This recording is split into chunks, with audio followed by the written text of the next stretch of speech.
10장 16절부터 보시겠습니다. 로마서 10장 16절. 그러나 그들이 다 복음을 순종하지 아니하였도다. 이사야가 이르되 주여 우리가 전한 것을 누가 믿었나이까 하였으니 그러므로 믿음은 들음에서 나며 들음은 그리스도의 말씀으로 말미암느니라.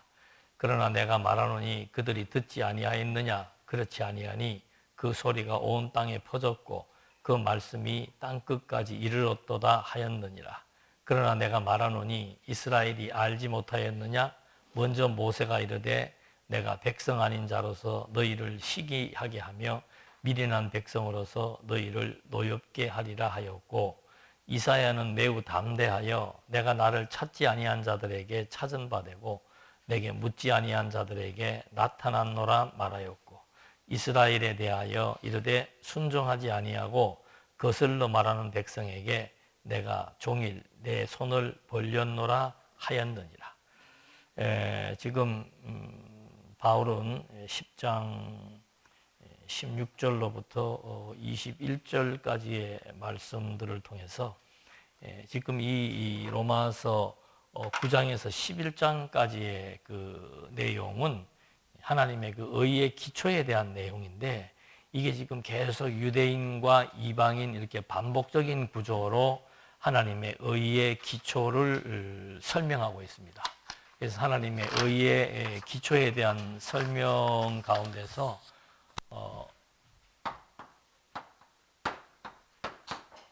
크게 세 가지로 나누면은, 하나님께서 유대인과 이방인을 가지고 교차적으로 섭리를 해나가시는데, 그 의의 기초의 원리는 유대인에게는 언약이고 이방인에게는 예언이다. 그러니까 그 의의 기초의 원리라고 하는 말은 결국 유대인, 이방인, 언약, 예언 다 같은 내용들입니다. 이것이 하나님의 선택적 예정이라는 거죠.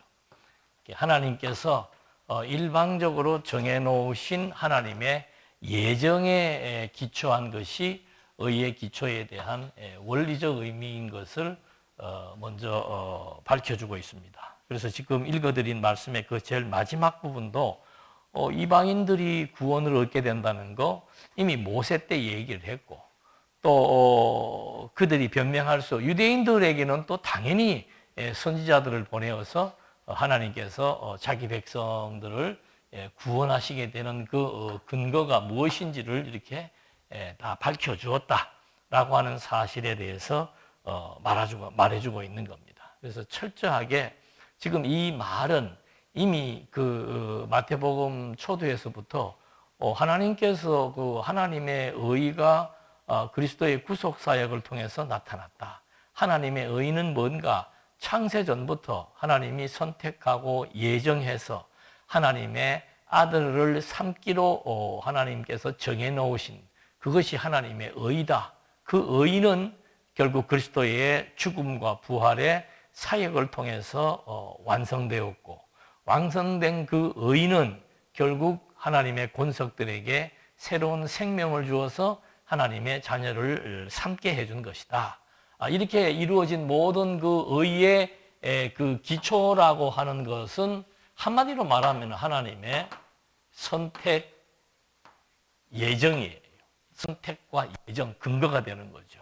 그래서 유대인들에게는 그 선택과 예정을 왜 언약이라고 얘기했는가 하면은 선민입니다. 아브라함을 통해서 유대인에 대한 그 유대 백성들을 하나님이 세워주겠다고 약속을 한 것에 근거하기 때문에 요 창세 전부터 그 하나님이 세워놓았던 선택과 예정을 섭리해 나가시는 데 있어서 유대인들은 하나님께서 그의 조상들과 약속을 해서 한 민족을 선택했기 때문에 언약이라고 얘기하는 것이고, 이방인 어느 한 나라를 선택한 게 아니고 그때 필요에 따라서 이방인들을 예언을 통해서 이방인들이 구원받게 되는, 그러니까 그 니느웨 성에 요나를 보냈을 때도 그 시대만 잠깐 그렇게 구원을 얻게 하고, 또는 또 뭐 다른 지역에서 이방인들이 구원을 얻는 이런 일들이 전부 그때는 부분적이었죠. 요거는 한 나라를 선택해서 한 것이고, 이것은 지역적으로 그때그때 필요에 따라서 하나님이 이방인들을 구원했다. 그러니까 구약시대 때도 주연은 유대인이었지만 조연은 이방인으로서 하나님의 의는 실현되고 있었다라고 하는 사실들을 먼저 밝혀주고 있는 겁니다. 그 다음 두 번째가 뭔가 하면은 이렇게 이게 지금 교차 사역입니다. 유대인과 이방인을 이제 이렇게 다 구원을 했는데, 그 다음부터는 이렇게 섭리한 이유를 밝혀주는 겁니다. 이유를 밝혀주는데, 여기에서 뭐 또 똑같아요. 유대인 나오고, 그 다음에는 뭐 택자들이라고 한 이유는 이게 이제 교차적으로 구약에서는 유대인들이 주가 되었다가 신약에서는 이방인이 주가 되고 나중에 다시 유대인들이 주가 되는 그런 하나님의 그 사역의 패턴이 이렇게 대조적으로 또는 교차적으로 이렇게 이루어지기 때문에 이렇게 지금 여기도 이렇게 표현이 되는 겁니다. 이렇게 중복되어져서 표현되기 때문에 이걸 우리가 개념화, 구조화 시키지 않으면 이게 뭐 계속 유대인이 그 말이 그 말이고 그 말이 그 말 같은데, 여기에서는 유대인들과 뭐 이방인들, 유대인들을 다 하나님이 이렇게 선택하신 이유는 뭔가, 그걸 여기서 밝혀주는 겁니다. 그리고 이렇게 교차적으로 사역하시는 이유는 뭔가, 다른 것 없습니다. 왜 하나님께서 유대인들을 하나님이 이렇게 선택을 했다가 또 그들을 때로는 타밀에 집어넣기도 하고, 또 이방인들은 약속이 없는데 또 이방인들을 구원하시기도 하고, 이렇게 하나님께서 이렇게 교차적으로 섭리하시는 이유는 은혜와 사랑을 깨닫게 하신 겁니다. 그래서 이제 요 부분들이 나오는 거예요. 여기에서는 첫 번째, 두 번째 잔원에서는 하나님의 그 예정을 사람들에게 알려준 것을 우리는 언약이라고 얘기하고 약속이라고 얘기합니다. 그 다음에 미리미리 그때그때에 따라서 섭리하시면서 예언에 기초한 거. 예언도 그러니까 약속이에요. 그래서 이렇게 원리적으로는 하나님의 창세전의 선택과 예정에 의한 약속을 기초로 하고 있고, 두 번째는 그렇게 섭리하시되 왜 유대인, 이방인을 구별해가지고 하나님이 이렇게 때로는 이렇게 교차적으로 구원과 멸망에 대한 사역을 교차적으로 섭리하시는가? 그 이유는 하나님의 은혜와 사랑을 깨닫게 하기 위한 것이다. 그래서 유대인은 은혜, 이방인은 뭐 인자, 똑같은 얘기예요. 은혜와 사랑을 깨닫게 하시는 건데, 먼저 11장 1절에 한번 보실까요? 그러므로 내가 말하노니 하나님이 자기 백성을 버리셨느냐? 그럴 수 없느니라. 나도 이스라엘인이요 아브라함의 씨에서 난 자요 베냐민 지파라. 하나님이 그 미리 아신 자기 백성을 버리지 아니하셨나니 너희가 성경이 엘리야를 가리켜 말한 것을 알지 못하느냐. 그가 이스라엘을 하나님께 고발하되 주여 그들이 주의 선지자들을 죽였으며 주의 제단들을 헐어버렸고 나만 남았는데 내 목숨도 참나이다 하니 그에게 하신 대답이 무엇이냐.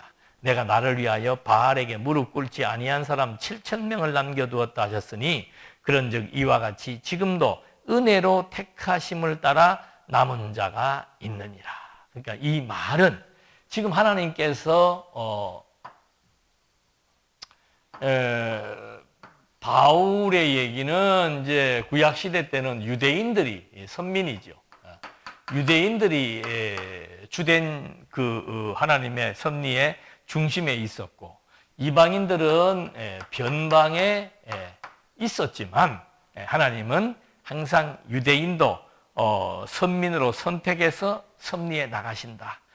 그리고 이방인도 하나님이 그때그때 예언을 통해서 그들을 구원해 놓으셨다.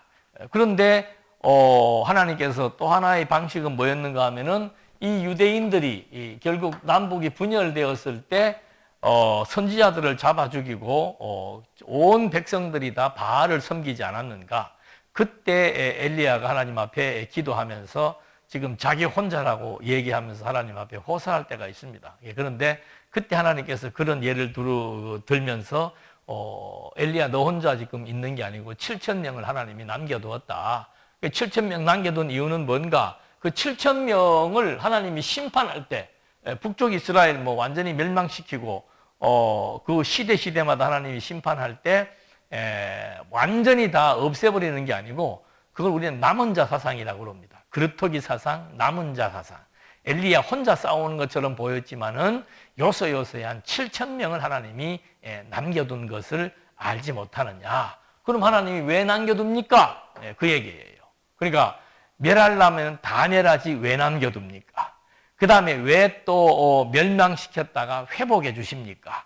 이 패턴이 지금 다 들어가 있는 거예요. 왜 그렇게 하셨는가? 그게 하나님의 이 약속은 하나님 백성들의 행동과 상관없이 끝까지 보호하고 구원하신다라고 하는 그 은혜를 깨닫게 하기 위해서 그렇게 섭리하셨다라고 하는 것을 이제 여기서 말하려고 하는 겁니다. 그래서 이렇게 섭리하시는 이것이 이제 하나님의 은혜로 된 것이다. 이 에베소서 1장 3절에 5절 말씀에서도 제일 마지막 나오는 내용이 뭔가 하면은 이렇게 하나님이 섭리해서 아들들을 삼으셨는데 그렇게 섭리하신 일방적으로 선택하고 예정해서 하나님의 아들을 삼으신 이유가 뭔가? 당신의 은혜의 영광을 찬송하게 하려 합니다. 그러니까 그 섭리의 그 이유는 딴 거 없습니다. 은혜, 하나님의 은혜가 무엇인지를 깨닫게 하려고 하는 거. 그게 하나님께서 섭리의 이유예요. 섭리의 근거는 뭔가? 당신이 다 이렇게 선택하고 예정해 놓은 것이고. 그래서 마지막 11장 좀 넘어가게 11장 마지막 부분에 보면은 이런 이치를 갖다가 하나님 지혜와 지식의 부요함이라고 노래하는 겁니다. 하나님의 지혜와 지식의 부요함이라고 하는 것은 바로 저기 나와 있는 대로 하나님이 일방적으로 선택하고 예정해서 이것이 하나님의 뜻이라 이 말입니다. 로고스죠. 이 뜻을 기초로 해서 이스라엘 백성들과 이방인들을 구원할 자 구원하고 버릴 자 버리기도 하고 또 때로는 버리는 자 가운데서 구원하시기도 하고 또 선택한 사람들 가운데서 파멸하시되 일부를 끝까지 남겨놓으시면서 섭리하시기도 하고 이런 그 패턴들에 대한 설명들을 지금 하고 있는 겁니다. 그래서 하나님께서 그 범죄하는 가운데 북쪽 이스라엘이 이제 남북으로 분열되어서 민족적인 범죄를 저지를 때도 하나님은 그 가운데서 7,000명을 남겨두어서 하나님의 은혜가 무엇인지 아주 죽이지 아니하시고 부분을 남겨놓으신 것이 하나님의 은혜라고 하는 사실을 깨닫게 하기 위함이라고 말하고 있습니다. 그러면서 그런즉 이와 같이 6절 만일 은혜로 된 것이 행위로 말미암지 않음이니 그렇지 않으면 은혜가 은혜되지 못하느니라. 그런즉 어떠하냐? 이스라엘이 구하는 그것을 얻지 못하고 오직 택하심을 입은 자가 얻었고 그 남은 자들은 우둔하여졌느니라. 기록된 바 하나님이 오늘까지 그들에게 혼미한 심령과 보지 못할 눈과 듣지 못할 귀를 주셨다 함과 같으니라. 또 다윗이 이르되 그들의 밥상이 올무와 덫과 거치는 것과 보응이 되게 하옵시고 그들의 눈은 흐려 보지 못하고 그들의 등은 항상 굳게 하옵소서 하였느니라. 지금 현재 그리스도가 오셨는데 유대인들의 거의 대부분 유대인들이 그리스도를 불신하고 있습니다. 그런 상황 가운데서 바울도 유대인이죠. 그러니까 자기와 같은 유대인들이 일부가 그리스도를 믿고 있고 대부분의 유대인들은 그리스도를 불신하고 있다. 그 이유가 뭡니까? 그 이유는 이 지금 현재 유대인들은 이방인들은 그리스도를 믿고 있고 유대인들은 거의 대부분이 다 그리스도를 불신하고 있는 이 이유가 바로 뭔가?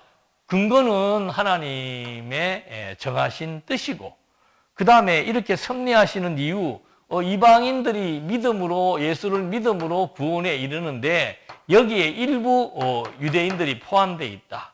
여기 유대인의 시대에는 또 일부 이방인들이 포함되어 있었다. 이렇게 하나님께서 섭리의 그 형식들을 하나님의 계획대로 지금 이렇게 해나가신다는 거죠. 이렇게 해나가실 때 이렇게 구원의 반열에 서게 되어지는 그런 자들에게 향해서 이것이 하나님의 은혜인 줄 깨닫게 하려 함이니라. 그러니까 이것은 큰 범주에서 봐야 되죠. 그 민족적으로 볼 때. 그래서 나중에 그런 얘기가 나옵니다.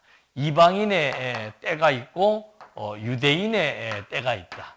나중에 이방인의 시대, 구원의 시대를 하나님이 한정해 놓고 섭리해 나가시고 그 기간이 차게 되면은 그 다음에 이제는 유대인들의 시대가 도래하게 된다. 그러나 지금은 유대인들이 아주 7,000명, 엘리야 시대에 7,000명 남아있는 것처럼 극소수가 그리스도를 믿게 되고 지금 현재는 믿지 않을 것이다. 그러나 나중 되면은 이제 유대인들이 그리스도를 믿게 될 것이다. 이걸 이제 바울은 교차 사역적 의미에서 그러니까 선지서에 보면 유대인들을 하나님께서 중심으로 섭리해 나가실 때도 보면은 선지서의 내용이 전부 그겁니다. 하나님께서 유대인들 때로는 막 흩었다가 다시 모으고 이렇게 포로를 통해서 완전히 파멸에 이르게 했다가 다시 그 파멸 가운데서 해방시켜 나가시는 그게 아주 극적인 하나님의 사역 방법이죠. 그렇게 하신 이유가 바로 뭔가 하나님의 은혜와 사랑을 깨닫게 한다는 거죠. 그러면 우리가 항상 반문하는 사람들이 꼭 그런 방법으로 해야 됩니까? 이런 방법으로 해야 됩니다. 왜냐하면 이거는 피조물의 특성입니다. 피조물이라고 하는 것은 상대적인 존재이기 때문에 아픔과 건강 또는 가난과 부요, 파멸과 구원, 빛과 어둠 이런 극단적인 상황을 통해서 나야 어떤 개념을 인식할 수가 있습니다. 빛만 있는 세계에 산다면 어둠이 무엇인지를 알 수가 없어요. 그래서 하나님께서 인간을 창조하실 때 이 피조물이 가지고 있는 특성, 창조주의 특성은 그냥 그런 대비적인 상황이 아니라도 다 본질적인 개념을 지니고 계신 분이지만은 하나님이 만드신 피조물은 절대로 하나만 가지고서는 상대를 이해할 수 없게 되어 있는 거죠. 그래서 하나님의 그 은혜라고 하는 것을 깨닫게 하는 방법도 이렇게 대조적이고 교차적인 방법들을 통해서 하나님의 은혜를 깨닫게 하신다. 이게 이제 하나님이 그 섭리하시는 채택하신 하나의 그 방법입니다. 그래서 그런 방법에 의해서 하나님의 은혜를 깨닫게 하기 위한 것이라고 하는 말을 하면서 인간의 은혜라고 하는 것은 인간의 행위로 말미암는 것이 아니고 하나님의 선택의 결과라고 밝힌 것입니다. 그래야만 은혜가 은혜라고 하는 사실을 알게 되는 거죠. 그러니까 늘 제가 가끔 그런 말씀드립니다만은 그 피조물은 어떤 물건을 만들 때는 만드는 사람은 그 물건을 어떤 목적과 용도 없이 만들지 않습니다. 뭐를 만들 때는 이건 어디에 쓰기 위해서 만든다. 그리고 무슨 목적을 위해서 쓴다. 이런 것들이 정해져서 어떤 물건을 만드는 것처럼 그리고 그 물건에 의미를 부여하는 것처럼 하나님도 창조주로서 어떤 모든 물건을 만드실 때는 반드시 용도와 목적이 있고 또 어떤 그 만든 물건을 어떻게 사용해서 어떤 의미를 부여할 건가 라고 하는 것처럼 이게 하나님께서 결국은 당신이 지니고 계셨던 당신의 뜻을 이러한 방법을 통해서 펼침으로 말미암아 그게 정말 옳은 뜻이며 그리고 그렇게 섭리되어지는 결과로서 하나님의 은혜가 무엇인 줄 알고 그 은혜의 영광을 찬송하며 경외하며 살게 된 용도로 인간을 만든 거예요. 그러니까 신을 부정하게 되면은 내가 왜 이러고 살아야 되는지에 대해서 알 길이 없는 거죠. 그 인간이 왜 만들어졌으며 왜 존재해야 되는지, 왜 살아야 되는지 그거 알 길이 없는 거예요. 왜? 만든 사람을 모르니까, 만든 우리는 어떤 물건이든지 거기에 반드시 설명서가 따라옵니다. 예. 이것은 어떤 용도로 누가 어떻게 만든 것이므로 어떻게 사용해야 됩니다. 똑같아요. 창조와 피조라고 하는 것에 대한 상관, 그것은 필수적인 요인이 되는 겁니다. 그러니까 내가 무엇 때문에 만들어졌는지, 내가 무슨 목적을 가지면서 존재하는지, 그건 창조주 앞에 섰을 때라야만 정답을 얻을 수 있는 거죠. 근데 많은 철학자나 보통 사람들이 생각을 할 때 내가 왜 이 땅 위에서 태어났으며 왜 이러고 살아야 되는지, 왜 나는 이래야 되는지, 그런 거에 대한 질문, 궁금증, 그걸 풀 길이 없습니다. 하나님 앞에 서지 않으면은 그건 풀 길이 없는 거예요. 그래서 여기서도 그런 원리에 의해서 하나님께서 이렇게 고난과 형통의 극단적인 사역의 방법을 주시는 이유는 하나님의 은혜라고 하는 사실을 깨닫게 하기 위해서 그렇게 하셨다고 말하고 있습니다. 11절에 그러므로 내가 말하노니 그들이 넘어지기까지 실족하였느냐? 그럴 수 없느니라. 그들이 넘어짐으로 구원이 이방인에게 이르러 이스라엘로 시기나게 함이니라. 그들의 넘어짐이 세상의 풍성함이 되었으며 그들의 실패가 이방인의 풍성함이 되거든 하물며 그들의 충만함이리요. 그러니까 예수를 불신함으로 말미암아 지금 유대인들이 넘어졌다 이 말입니다. 그럼 유대인을 넘어지게 하신 이유는 뭔가? 이방인들을 구원하고 이방인들에게 하나님의 은혜의 영광을 풍성하게 깨닫게 하기 위해서 그랬다. 그래서 그들이 넘어지게 해서 이방인들에게 풍성함을 주신 이유는 또 뭔가? 하나님의 유대 백성들에게 시기심이 나도록. 야, 이거 진짜, 이건 뭐 적극적인 시기심이고, 선한 의도에서의 시기심입니다. 아니, 우리가 원래는 하나님의 선민이었는데, 하나님께서 우리의 눈을 가리고 우리의 길을 가려서 하나님의 아들 그리스도의 시대가 왔다는 사실을 깨닫지 못하고, 계속해서 그리스도를 불신한다는 것이 하나님을 불신한다는 사실을 몰랐던 거예요.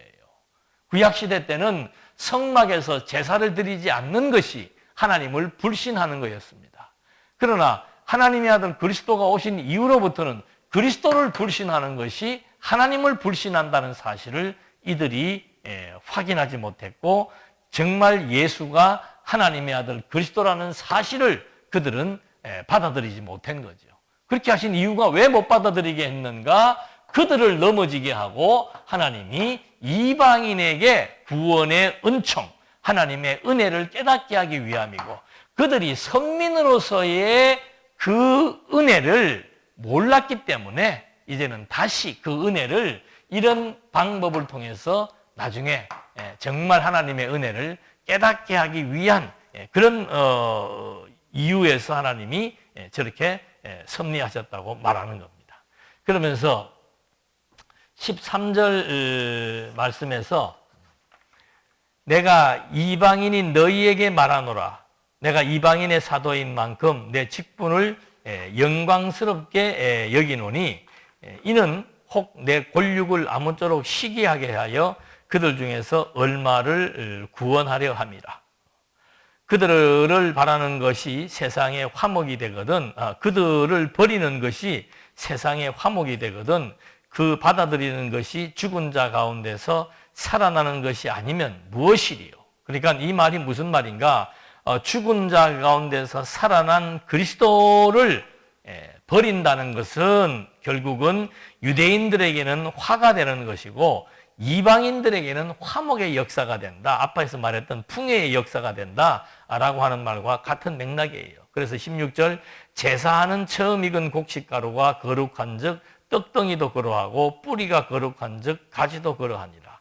또한 가지 얼마가 꺾이었는데 돌감람나무인 내가 그들 중에 젖붙임이 되어 참 감람나무 뿌리의 진액을 함께 받는 자가 되었은즉 그 가지들을 향하여 자랑하지 말라. 자랑할지라도 내가 뿌리를 보존하는 것이 아니요 뿌리가 너를 보존하는 것이니라. 그러면 내 말이 가지들이 꺾인 것은 나로 젖붙임을 받게 하려 함이라 하리니 옳도다. 그들은 믿지 아니함으로 꺾이고 너는 믿음으로 섰느니라. 높은 마음을 품지 말고 도리어 두려워하여라. 하나님이 원가지들도 아끼지 아니하셨은즉 너도 아끼지 아니하시리라. 그러므로 하나님의 인자하심과 준엄하심을 보라. 넘어지는 자들에게는 준엄하심이 있으니 너희가 만일 하나님의 인자하심에 머물러 있으면 그 인자가 너희에게 있으리라. 그렇지 않으면 너도 찍히는 바 되리라. 그들도 믿지 아니하는데 머무르지 아니하면 접붙임을 받으리니 이는 그들을 접붙이실 능력이 하나님께 있습니다. 내가 원 돌감람나무에서 찍힘을 받고 본성을 거스려 좋은 감람나무에 접붙임을 받았으니 원가지인 이 사람들이야 얼마나 더 자기 감람나무에 접붙이심을 받으랴.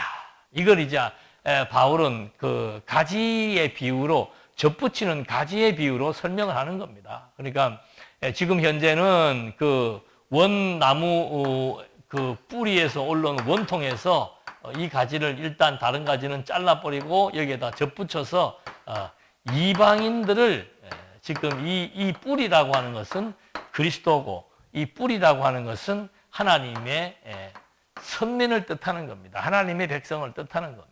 그래서 이 하나님의 백성이 너희들이 된 것은 이게 원래는 유대인들이 앞서되었는데 지금은 순서가 바뀌었다. 그 얘기를 접붙였다라는 비유를 가지고 얘기를 하는 겁니다. 그러면서 이것이 바로 하나님의 은혜로 말미암아 접붙이심을 받은 결과라고 하는 사실을 밝혀주고 있는 겁니다. 그래서 이 은혜의 영광을 지금 설명하기 위해서 유대인과 이방인의 관계에서 기초해서 말을 하고 있습니다. 그래서 이방인과 이스라엘의 관계가 원가지와 접붙인 가지의 비유를 통해서 설명하면서 이스라엘이 버려진 것을 보면서 이방인들이 지금 이렇게 붙어 있다고 해서 자고해서는 안 된다. 이게 전부 하나님의 은혜라고 하는 사실을 알아야 될 것이다 라고 말해줍니다. 그러면서 19절로부터 24절까지의 말씀에서도 결국 믿음으로 접붙여진 이방인이 찍히고 이스라엘이 접붙임을 당하게 될 것에 대한 말을 계속해서 설명을 하는 거죠. 그러니까 이런 것들은 이제 로마서에만 이 얘기를 하고 예수님도 이방인의 때, 유대인의 때에 말씀을 하신 적이 복음서에 있습니다. 그리고 로마서에서 이 말씀을 하는 거죠. 이거는 그 종말론을 이해하는데 아주 중요한 틀이 됩니다. 그래서 예수님이 오시는 것은 이제 유대인의, 이방인의 시대가 끝이 나고 유대인들이 이제 그리스도를 믿게 되는 그런 그 시점으로부터 시작해서 다시 예수님이 오신다는 요 기간의 중심은 다시 유대인이 되고 이방인들은 여기에서 이제 또 변방으로 흘러서 일부 이방인들 외에는 뭐 나머지는 전부 다 불신자들이 되어 나가는 거. 이건 우리가 2000년 그 교회사를 보아도 확연하게 알 수 있습니다. 그러니까 그 예루살렘으로부터 시작된 그 교회의 역사가 그 다음에는 로마로 뻗쳐나갔고 그 로마를 중심으로 해서 저 바울이 복음을 전할 때 터키 지역에다가 복음을 전했잖아요. 터키 지역, 그 다음에 그 터키 건너편에 있는 마게도니아 지역, 밑에 고린도 지역, 아테네가 있는 지역, 이렇게 해서 복음이 전파되고 로마에까지 전파되었는데, 그리고 거기에서 유럽으로 더 북쪽으로 있는 뭐 스페인, 이쪽 북유럽 쪽으로 갔다가 청교도들에 의해서 미국으로 건너왔는데, 이 교회들의 역사를 보면은요, 지금 과거에 세워졌던 교회들은 거의 80%, 90%가 남아있질 않습니다. 전부 이슬람교로 다 바뀌어버린 거예요. 심지어 예루살렘에도 그 예루살렘 성전의 위치를 지금 이슬람이 점령을 하고 있단 말이에요. 일부분만 유대인들이 지금 그걸 쓰고 있는 그런 상황인 것처럼 교회라고 하는 것이 이 피조 세계에서 영원하지 않습니다. 그래서 아무리 큰 교회 역사라고 하더라도 그 역사는 점점 세워지고 붕괴되어지는 그런 과정들을 거치면서 확장되어 나가도록 하나님이 섭리하는 거죠. 그래서 저는 그 70년대 대한민국의 그 70년대의 부흥의 그 시대를 저는 뭐 직접 경험을 했고, 그 시대는 뭐 신비주의에 접해가지고 기도원을 막 찾아다니면서 부흥사들을 쫓아다니면서 말씀을 들어왔고 했던 그런 그 시대가 있었는데, 그때는 막 그냥 아무데나 천막을 치고 변두리에 천막을 쳐도 교인들이 막 수십 명씩 수백 명씩 모여들어가지고 금방금방 교회당이 세워졌던 시대입니다. 저는 그 시대에 천막을 치고 시작을 해야 되는데, 그때 신학교를 가는 바람에 그 좋은 타이밍을 놓치고 바로 그냥 또 개척을 해야 되는데, 이 말씀을 접하다 보니까 또 이게 시간이 자꾸 넘어 지나가가지고 그렇게 큰 부흥의 맛은 보지 못하고 평생을 마치다가 이제 갈 모양인데, 엊그저께도 그 목사님들 그 목회자 모임에서 얘기를 들어보니까 교회들이 뭐 교회라고 하는 게 지금 우리가 생각할 때는 막 큰 교회, 이런 대형 교회인데 그건 4%예요, 4%. 그 다음에 거의 중심이 되는 그런 그 몇백 명에서 몇천 명은 이제는 막 그거는 상상하기도 좀 힘들고, 몇백 명 정도 되는 교회들도 몇십 프로밖에 안 됩니다. 그러니까 거의 뭐 한 80%가, 제가 말씀드렸잖아요. 80%가 미자립 교회예요. 미자립 교회가 뭔가 스스로 교회를 유지할 수 없는 교회들이 80%입니다. 그 왜 그럴까? 근데 70년대는 안 그랬어요. 70년대는 문만 열면 됩니다. 천막을 쳐도 교회 간판만 걸어놓으면 사람들이 몰려들어왔단 말입니다. 그게 초반기에는 항상 그렇게, 예루살렘에서도 마찬가지죠. 베드로가 설교하니까 막 몇천 명이 모여들잖아요. 그 유대인들, 이방인들, 그 예루살렘 지역에 사람들이 살아봐야 몇만 명밖에 안 살아요. 몇만 명 사는 도시에서 설교 한 번 하는데 3천 명이 모여들었다? 이건 뭐 엄청난 비율이란 말입니다. 근데 이제 이것이 한국 교회도 점점 지나가면서 우리가 눈으로 보잖아요. 목사가 이런 말 하면 안 되나? 교회 이제는 힘들어요. 개척 교회는 안 됩니다. 안 와요.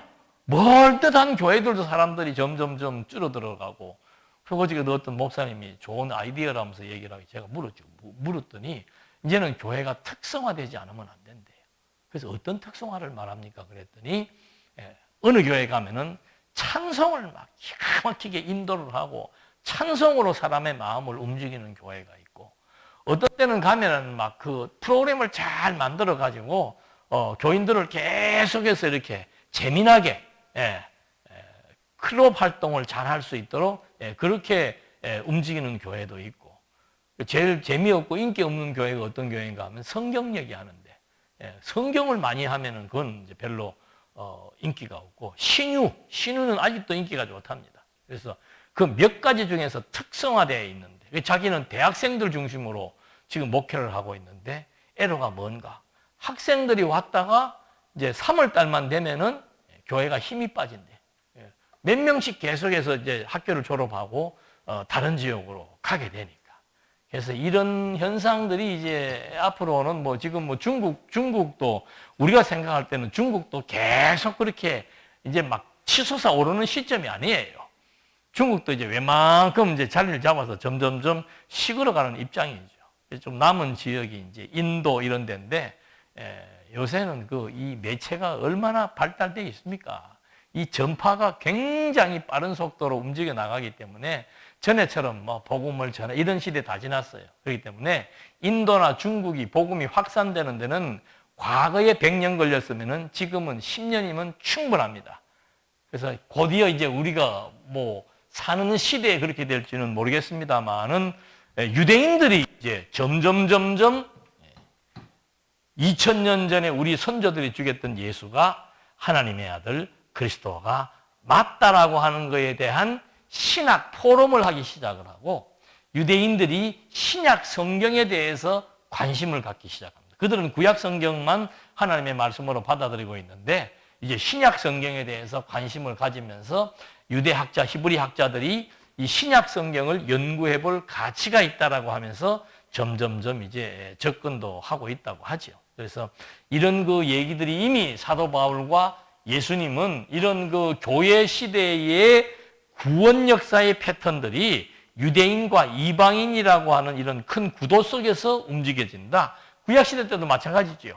유대인과 이방인에 대한 큰 구도에 의해서 구약의 역사가 진행되는 것처럼 신약의 역사도 이방인과 유대인의 이런 그 역사에 의해서 전개된다는 사실을 밝혀주고 있습니다. 그래서 25절 말씀에 형제들아 너희가 스스로 지혜 있다면서 이 신비를 너희가 모르기를 내가 원치 않으니 이 신비는 이방인의 충만한 수가 들어오기까지 이스라엘의 더러는 우둔하게 된 것이라.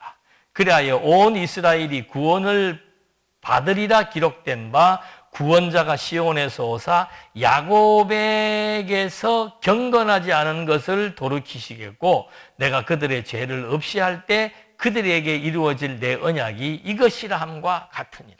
그러니까 지금은 유대인의 시대가 아니라서 이방인의 그 숫자들이 찰 때까지의 기간이 필요하지만 이제 그 시점이 되게 되면은 구원자가 시온에서 오사 야곱의 혈통들인 유대인들이 이제 하나님께 돌아올 그런 시대가 예비되어 있다고 말하고 있는 겁니다.